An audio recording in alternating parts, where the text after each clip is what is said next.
আসসালামু আলাইকুম। বিডি মেঘনা নিউজ 24 সংবাদে স্বাগত জানিয়ে পুরো সংবাদের সাথে রয়েছে আমি সানজিদ আক্তার স্মৃতি। শুরুতেই জানিয়ে দিব সংবাদ শিরোনাম, এরপর বিস্তারিত। রায়পুরের হায়দরগঞ্জে এমপি আবুল খায়ের বুইয়ার মত বিনিময় সভা অনুষ্ঠিত হয়েছে।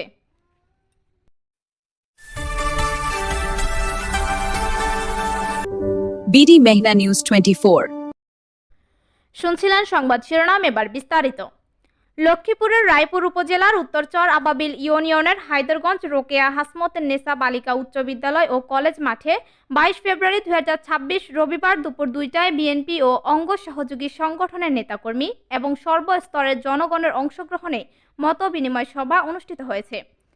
অনুষ্ঠানে পবিত্র কোরআন থেকে তেলাওয়াত এবং প্রধান অতিথিকে ফুলের শুভেচ্ছার মাধ্যমে অনুষ্ঠানের শুভ সূচনা শুরু হয়। উক্ত অনুষ্ঠানে প্রধান অতিথি হিসেবে বক্তব্য রাখেন লক্ষ্মীপুর 2 আসনের নবনির্বাচিত ও সাবেক 3 বারের সংসদ সদস্য আবুল খায়ের বুইয়া। উত্তরচর আবাবিল ইউনিয়ন বিএনপি সভাপতি মোহাম্মদ আব্দুল বাসেদ হাওলাদারের সভাপতিত্বে এবং সাধারণ সম্পাদক মোহাম্মদ মিজানুর রহমান সরদারের সঞ্চালনায় সভায় প্রধান বক্তা হিসেবে বক্তব্য রাখেন রায়পুর উপজেলা বিএনপি সভাপতি ZM নাজমুল ইসলাম মিঠু, সাধারণ সম্পাদক শফিকুর রহমান বুইয়া ও সাংগঠনিক সম্পাদক শাহরিয়ার ফয়সাল। এছাড়াও অ্যাডভোকেট খায়ের আলম সহ জেলা, উপজেলা, ইউনিয়ন ও ওয়ার্ড পর্যায়ের নেতাকর্মীরা উপস্থিত ছিলেন। এ সময় প্রধান অতিথির বক্তব্যে আবুল খায়ের বুইয়া বলেন, জনগণের আস্থা ও ভালোবাসাই তার রাজনৈতিক শক্তি। তিনি দলীয় নেতাকর্মীদের ঐক্যবদ্ধ থেকে এলাকার উন্নয়ন, গণতন্ত্র পুনরুদ্ধার ও জনকল্যাণমূলক কার্যক্রমে সক্রিয় ভূমিকা রাখার আহ্বান জানান।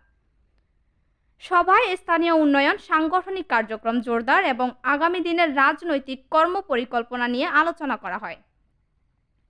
মতবিনিময় সভাটি শান্তিপূর্ণ পরিবেশে সম্পন্ন হয় এবং এতে বিপুল সংখ্যক নেতাকর্মী ও সাধারণ মানুষের উপস্থিতি লক্ষ্য করা যায়।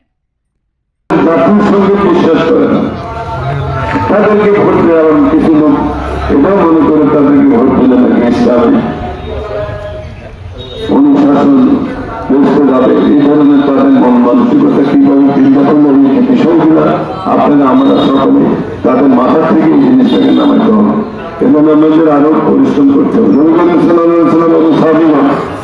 পরিশ্রম ইসলাম প্রতিষ্ঠিত হয়েছে, অনেক রক্ত অনেক কষ্ট হয়েছে।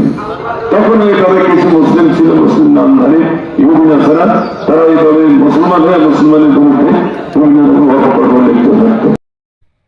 এতক্ষণ আমাদের সাথে থাকার জন্য ধন্যবাদ।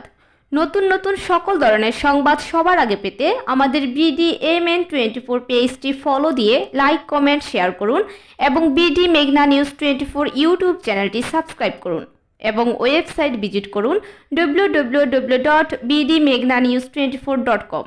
বিদায় নিচ্ছি, আল্লাহ হাফেজ।